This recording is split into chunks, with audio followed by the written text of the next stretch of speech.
Hi, today I have with me Mr. Jayant Choudhry, the MP from Mathura, from Rashtriya Lokdal Party. And we're going to speak about the IT rules which came up for discussion in Parliament.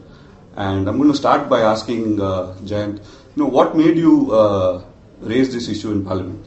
Well, the rules were issued in April. And once they came out, there was, a lot of news stories in the media. A lot of people like you, right-thinking individuals who thought that internet as one of the most democratic means of media was going to be badly affected by this. So they were voicing their opinion. So I read a few articles, and then we work with the PRS Legislative Research. And we actually do a Thursday briefing session for members of Parliament. I'm a co-convener of that. So during one of the sessions, PRS, Madhavan, so they came up to us and they approached the MPs and they did a session with us on subordinate legislation, and they took up these particular rules. And so they briefed a number of MPs on this issue. And so then I found my own opinions, and I thought that it's an issue that needed intervention. So I did step in. I used Rule 377, where you're given a written note of about 150 to 180 words. You submit it, and then it's mandatory for the ministry to come back to you. I've recently received a reply from the ministry as well. Okay. So where do you see this going? What would be the next steps in terms of what happened in Parliament and what might happen to the legislation itself? See, the way subordinate legislation works now, several acts leave a scope for the executive to come in, step in, and define things a little more specifically. So in the IT Act and in the Amendment Act, if you see the spirit of the Amendment Act, broadly it was to encourage e-commerce. If you look at the spirit of the rules, it seemed more to using security as a way of stepping in and somehow interfering in the process. So I think that the rules are going to turn out to be undemocratic, and they'll infringe on rights, freedom of expression, and also right to privacy as well. So I raised that issue in my particular note. I've received a reply from the ministry. The way things are is that subordinate legislation goes to a committee. So there's a committee of, I think, 15 MPs, and now they will take it up. And as a member of Parliament, you can always raise the issue on the floor of the House and initiate a debate on the issue as well. During the next session, I will try to get a debate in the session on this issue. And I will also write to the committee asking them to look into the rules and see if they are, as per what the Constitution allows. Right. Now, tell me this: how would you, as an example, right? How would you see constituents or members of the public engaging you as an MP?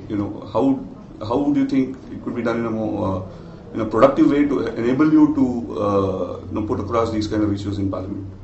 Broadly, I think there is space for some sort of an organized effort at engaging people, because at an individual level, the interest levels vary, and sometimes people don't have the resources. I've come across several villagers who are very involved, who are very aware, but they don't know how, they don't know where, they don't know when. Similarly, in the cities, rural educated people would like to have a say, but they don't know how to approach their MPs. So some sort of organization, if it can go to the constituency and somehow reach out at a macro level to the grassroots with a sort of organized message, then it might help.